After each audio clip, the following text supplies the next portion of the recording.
వర్షాలు బాగా కురిసి పంటలు బాగా పండాలని రైతులు గ్రామ ప్రజలు అందరూ సుఖ సంతోషాలతో కలిగి ఉండాలని కోరుకుంటూ గుడికల గ్రామ ప్రజలు తుంగభద్ర నది జలాలను తెచ్చి గ్రామ దేవతలకు జలాభిషేకం చేశారు. ఎమ్మికనూరు మండల పరిధిలోని గుడికల గ్రామ ప్రజలు, గ్రామంలోని గ్రామ పెద్దలు, మాజీ రాష్ట్ర Veerashaiva Lingayat corporation chairman Y Rudragowda ఆధ్వర్యంలో నడవలయ్య స్వామి ఆలయ పూజారితో పాటుగా గ్రామంలోని మిగతా ఆలయ పూజారులు, గ్రామ ప్రజలు అత్యంత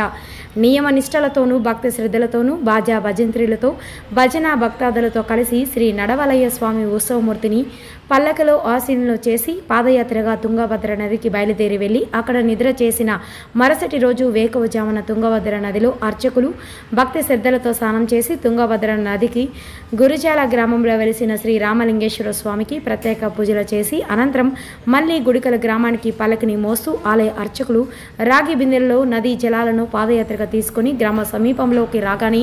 గ్రామం మొత్తం పండగ చేసుకుని నదీ జలాలతో వచ్చిన స్వాములకు అంగరంగ వైభవంగా సంబరం చేస్తూ నిండు బిందెలతో నీళ్లు పోస్తూ స్వాగతం పలికారు. గ్రామానికి తీసుకుని వచ్చిన శ్రీ నడవలయ్య స్వామి పల్లకిని గ్రామ పెద్దలు, మాజీ రాష్ట్ర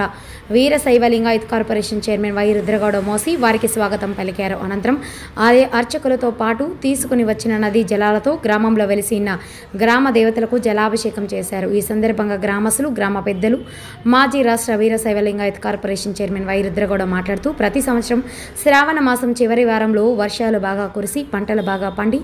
రైతులు, గ్రామ ప్రజలు గ్రామం సుభిక్షంగా ఉండాలని కోరుకుంటూ ఎంతో భక్తి శ్రద్ధలతో తుంగభద్ర నది జలాలను తీసుకుని వచ్చి గ్రామ దేవతకు జలాభిషేకం చేస్తారని, ఆ రోజు గ్రామం అంతా పండగ చేస్తారని, ఇలా చేస్తే తప్పక వర్షాలు కురుస్తాయని పూర్వం నుండి పెద్దలు ఆచారమని అది ఈనాటికి పాటిస్తున్నామని తెలిపారు.